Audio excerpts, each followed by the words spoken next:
तो दोस्तों, आज हमारे साथ पॉडकास्ट के लिए जुड़े हैं निखिल बंसाली, जो धामनगांव रेलवे से है। और इन्होंने एक एनजीओ चालू किया है अपने दोस्तों के साथ मिलकर, जिसका नाम है हेल्पिंग हैंड्स। और यही हमारा आज का मेन टॉपिक रहेगा इस पॉडकास्ट का। तो चलिए जानते हैं निखिल जी से कि इन्होंने ये कैसे चालू किया, क्या करते हैं काम, और कैसे बाकी लोग इससे जुड़ सकते हैं। And before moving there, I would like to introduce Nikhil. So Nikhil is by study, he has done engineering, and now he is taking care of LPG distribution ship business, right? So Nikhil, like before I move on to the main topic, the first of all I want to ask you कि भाई आप यानी इतना बड़ा distribution ship दामनगांव में और किसी दूसरे के पास है नहीं, तो ये सब करते करते आपके बिजनेस में व्यस्त समय में आपको ये हेल्पिंग हैंड का दिमाग में कहाँ से आ गया चीज़? देखिए, पहले तो मैं शुक्रिया अदा करता हूँ कि आपने मुझे पॉडकास्ट में बुलाया। और बीइंग इन धामनगांव रेलवे 2020 में आपने देखा कि पूरे देश में, पूरे वर्ल्ड में पेंडेमिक था।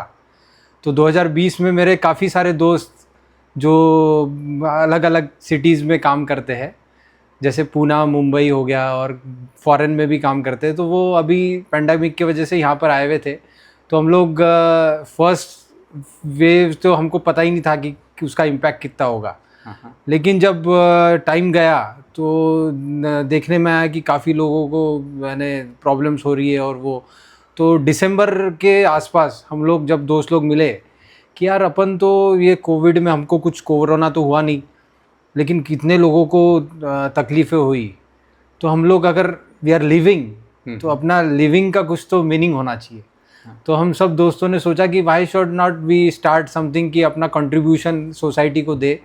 तो इसमें ये एक बीज रोपण हुआ हेल्पिंग हैंड्स धामनगांव रेलवे का, जिसमें हम क्रिकेट खेलते थे शाम में, और सब लोग, और उसमें एक छोटा सा अमाउंट कंट्रीब्यूट करके हम लोग ये शुरुआत किए थे। बहुत बढ़िया। तो दर्शकों को मैं बोलना चाहूँगा कि before we move on with this podcast, please subscribe to this channel so that we get lot of positive content, new ideas where we can grow, learn and grow, and again contribute to the society in turn. So that was wonderful, Nikhil. Like, can you elaborate on like what does helping hand do actually? हम लोग actually cricket खेलते वक्त 20 एक दोस्त friends थे वहाँ पर। तो हमने दिसंबर 2020 में हम लोग स्टार्ट किए कि हम लोग 500 रुपीज़ अ मंथ हम लोग कंट्रीब्यूट करेंगे, जिसमें करीबन 10,000 की हेल्प हर महीने हम लोग करेंगे। ओके। तो हमने एक शुरुआत में हमारे आसपास में एक ऑर्फनेज था, वहाँ पर हम लोग पहले विज़िट किए। तो वहाँ पर काफ़ी चीज़ों की ज़रूरत थी उनको।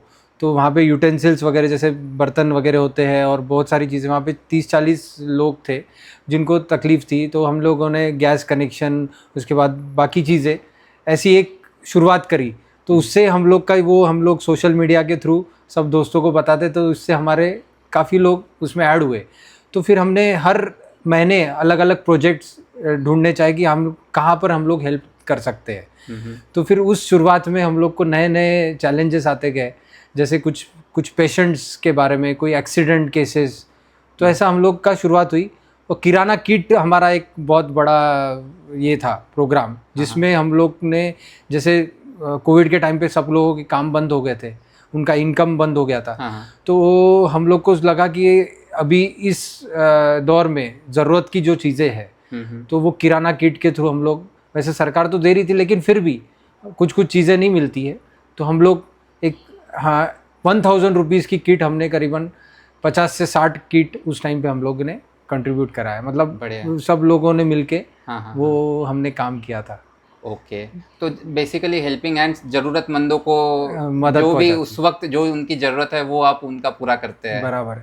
मेन इसका ये था कि हम लोग जब एक ही स्कूल से पढ़े हैं, सेफला स्कूल से पढ़े हैं, तो हम लोग ने ये किया कि अब इस दौर में हम लोग सब अच्छे लेवल पे काम कर रहे हैं। तो ये जैसे अपन होटल में जाते 1000-2000 का बिल हो जाता है, तो हमने सोचा कि क्यों नहीं हम लोग 500 रुपये तो कर ही सकते हैं। और जब अगर 100-200 लोग मिल जाए तो वो एक बहुत बड़ी अमाउंट होती है।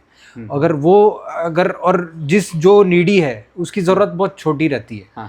तो हम लोग को जो वो किसी को मदद करके जो खुशी मिलती वो अल्टीमेट थी। नहीं, तो मेरे दिमाग में कई सारे सवाल उठ रहे हैं। तो आपको पता कैसे चलता है कि this is the needy person? Yes, हाँ। तो हम लोग का कैसा है कि हम लोग ने एक हमारा दोस्त ही था जो साथ में हमारे साथ रहता था, हम लोग को कुछ एरियाज़ में हमने नहीं किया, कुछ वॉलंटियर्स बना के रखे थे ओके। कि हम लोग को अगर कोई मेडिकल हेल्प चाहिए, जैसे एक कॉटन मार्केट एरिया है हमारे धामन गांव में आता है, वहाँ पे आशीष रॉय करके है, तो उस एरिया में उसको पता रहता था कि उस थोड़ा एरिया स्लम एरिया आता है वहाँ उस साइड में, तो वहाँ पर एक दादी थी जिनको चलने फिरने में दिक्कत होती थी। तो चलने फिरने में दिक्कत होती थी, वो उनका फाइनेंशियल इनकम नहीं था, सब लेडीज़ लोग थे, वो घर में जाके काम करते वो सब, तो उनको सिर्फ एक व्हील चेयर की ज़रूरत थी। जस्ट हमको वो इन्फॉर्मेशन आई, 1 घंटे में हमारा व्हील चेयर बन गया, यानी उनको व्हील चेयर हमने दे दी। कुछ 6-8 महीने वो रहे, उनके बाद वो चले गए। लेकिन एंड मोमेंट पे भी हमने जिनको यानी ऐसा एंड मोमेंट पे हमें मेरी हेल्प गई, जो 3-4 महीने रहे उनको हेल्प गई, थोड़े दिन वो पुल ऑन किए, तो एक अच्छा सुकून सभी दोस्तों को और सभी लोगों को इसमें आया कि हम लोगों ने सही टाइम पे उनको मदद पहुंचाई। ओके, तो बेसिकली हेल्पिंग हैंड से जो भी लोग जुड़े हैं उनको जहाँ भी पता चलता है कि भाई इस सोशल मीडिया के थ्रू हम लोग का ये इम्पैक्ट हो रहा है, और धामन गांव में तो पता ही चल जाता है। और मैं जिस बिजनेस से जुड़ा हूँ, तो मुझे यानी धामन गांव रेलवे में काफ़ी लोगों से इंटरेक्शन करने का मौका मिलता है, और एक पब्लिक रिलेशन बनने के वजह से मेरे साथ काफ़ी लोग जुड़े हैं। जब धामन गांव में कोई भी नए लोग आते हैं तो एक विजिट जैसे देते ही है कि अगर फैमिली आती है तो वो मैं लकी हूँ इस सेंस में कि हमको नए लोगों से मुलाकात होती है। तो बाकी भी गांव में सब लोग पहचानते थे। तो जैसे फ़ोन के बिना नहीं रह सकते, वैसे गैस के बिना भी कैसे रहेंगे, तो आपसे तो मुलाकात होती है, और तो फिर आपके कनेक्शंस बनते जाते हैं, और वहाँ से आपको पता चलता है बातचीत के दौरान बराबर किसको हेल्प की ज़रूरत है। बहुत बढ़िया, बहुत बढ़िया। तो यदि और किसी नए लोगों को आपके साथ यदि जुड़ना है तो वो कैसे जुड़ सकते हैं? हमने एक व्हाट्सएप ग्रुप बनाया है, हेल्पिंग हैंड्स धामन गांव करके एक व्हाट्सएप ग्रुप बनाया है, जिसमें अभी 135 लोग हैं, जिसमें अमेरिका हो गया, कनाडा हो गया, दुबई हो गया, जो धामन गांव से कनेक्टेड लोग हैं, यहाँ के पढ़ लिख के अच्छे, उसमें पायलट भी है, अलग अलग फील्ड के लोग हैं, तो वो हम लोग को कंट्रीब्यूट करते हैं। अभी हम लोग का कैसा है कि उस टाइम पे हम लोग हर महीना लेते थे कंट्रीब्यूशन, अभी थोड़े इंक्वायरीज और हेल्प की कम आ रहे हैं, तो हमने क्या किया है कि जो भी हेल्प आती है उनका अकाउंट नंबर प्लस उनकी डिटेल्स, वो जेन्युइनिटी हम चेक करके उसमें डालते हैं। आप उसको डायरेक्टली आप बेनिफिट उसमें, यानी हम लोग कभी कभी स्पेसिफाई भी करते हैं कि कितना पैसा चाहिए। जैसे स्कूल की एडमिशन करवाना है, अगर किसी स्कूल की एडमिशन, अभी रिसेंटली एक हम लोग का एक हेल्प गया था कि किसी के फैमिली से कुछ प्रॉब्लम हो गई थी, तो उनको 25,000 का फीस भर नहीं पाए थे। तो मैंने जस्ट वो हेल्पिंग हैंड ग्रुप में डाला, तो विथ इन 10 मिनट्स हम लोग को वो 25,000 रुपीज़ मिल गए। तो ये हम लोग का एक ग्रुप जो है वो काफ़ी यानी हेल्प करने के लिए ईगर रहता है, और जेन्युइनिटी को ही हम लोग वेरीफाई करके ही करते हैं। नहीं तो ऐसे तो हेल्प करने के लिए, हेल्प मांगने के लिए काफ़ी लोग हैं, लेकिन हम लोग वो जेन्युइनिटी चेक करके वो करते हैं। मोस्ट ऑफली हमारा मेडिकल में भी हेल्प जाता है। जैसे एक बच्चे का ऑपरेशन था मुंबई में, बट उसको जाने आने का टिकट ही नहीं था, तो हम लोग हेल्प किए 11,000 का, उसको मैंने फर्स्ट एड मिल जाए। फिर बाकी सरकारी यंत्रणा बहुत सारी है जो उनको हेल्प करती है, जैसे टाटा मेमोरियल हॉस्पिटल है, यहाँ के भी लोकल लीडर्स उनको हेल्प करते हैं, सीएम वगैरह फंड से भी। लेकिन फर्स्ट जो एक हेल्प चाहिए पुश ऑफ, वो हम लोग, मराठी में एक मन है ना, फूल नहीं फुलाची पाकड़ी, वैसा हमारा काम है। बहुत बढ़िया। मैं एक और आपको बताना चाहूँगा, मैं जब किराना किट बांटने जा रहा था, तो मुझे एक फैमिली मिली जहाँ पर पिताजी पैरालिसिस थे, माँ के भी पैर में तकलीफ थी, वो बर्तन वगैरह का काम करती थी, वो जो बेटी थी वो वहाँ पे घर में थी। मैं जब किराना किट लेके आया, मैंने हमको पूछा कि आप क्या पढ़ाई करते हो, तो बोले मैंने फर्स्ट ईयर बीकॉम किया और मैं सेकंड इसमें पढ़ाई नहीं कर पाई। तो बोले क्यों? बोले हम फीस नहीं भर पाए। तो फीस कितनी थी? कुछ 5,000 रुपये। तो मुझे वो बात बहुत हिट हो गई कि 5,000 रुपये की फ़ीस की वजह से, क्योंकि वो लोग किसी को हेल्प भी नहीं मांग सकते, उनको बुरा लगता है ना कि यार किसी को मैं हेल्प मांगू, पैसे मांगू। तो वो भी बात मुझे हेल्प लगी कि कितनी छोटी छोटी ज़रूरत है लोगों की। अगर ये छोटी सी चीज़ें हम लोग को, तो 5,000 रुपये हम लोग 10 लोग मिल के कर सकते थे।